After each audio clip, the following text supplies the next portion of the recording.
Hello and welcome to HMTV digital.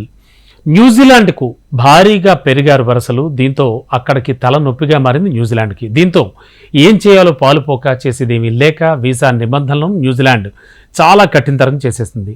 ఇక ప్రధానంగా చూస్తే ఉపాధి వీసా నిబంధనల విషయంలో తక్షణమే మార్పులు చేపడుతున్నట్లుగా న్యూజిలాండ్ సర్కార్ వెల్లడించింది. 2023లో ఇతర దేశాల నుంచి న్యూజిలాండ్కి ఏకంగా 1.73 లక్షల మంది వలసలు వెళ్ళినట్లుగా కూడా సమాచారం. కరోనా తర్వాత ఆ దేశంలోకి వలసలు కూడా విపరీతంగా పెరిగిపోయాయట.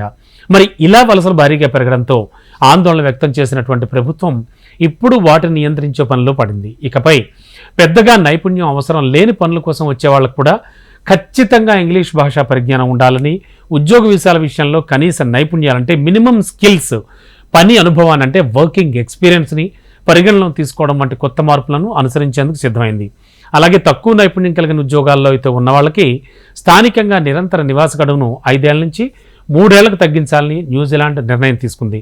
ఇక సెకండరీ టీచర్లు వంటి అత్యంత ఎక్కువ స్కిల్స్ ఉన్నటువంటి వలసదారులను ఆకర్షించడం, అటువంటి వారు అక్కడ అంటే కొనసాగేలా చూడడం కూడా దృష్టి సారించినట్లుగా దేశ వలసల శాఖ మంత్రి ఎరికా స్టాన్ఫోర్డ్ వెల్లడించారు.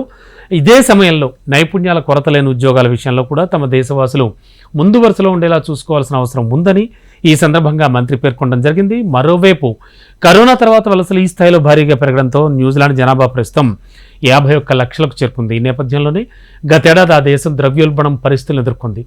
ఇక అటు పక్కనే ఉండే ఆస్ట్రేలియాలో కూడా ఇదే పరిస్థితి నెలకొంది. దీంతో ఆసీస్ కూడా కీలక నిర్ణయం తీసుకుంది. వచ్చే 2 ఏళ్లలో వలసదారుల సంఖ్యను సగానికి తగ్గించాలంటూ నిర్ణయం తీసుకుంది. మొత్తానికి న్యూజిలాండ్ అయితే నిబంధనలు కఠినతరం చేసింది. స్కిల్డ్ పీపుల్కి సంబంధించి, నాన్ టెక్నికల్ పీపుల్కి సంబంధించి కూడా వీసా నిబంధనలు కూడా చాలా కంట్రోల్లో పెట్టుకుంది. విపరీతంగా ఇబ్బడిముబ్బడిగా పెరుగుతున్నటువంటి దేశ జనాభాకు సంబంధించి కూడా న్యూజిలాండ్ నిర్ణయం తీసుకుంది. చూడాలి ఏం జరుగుతుందో.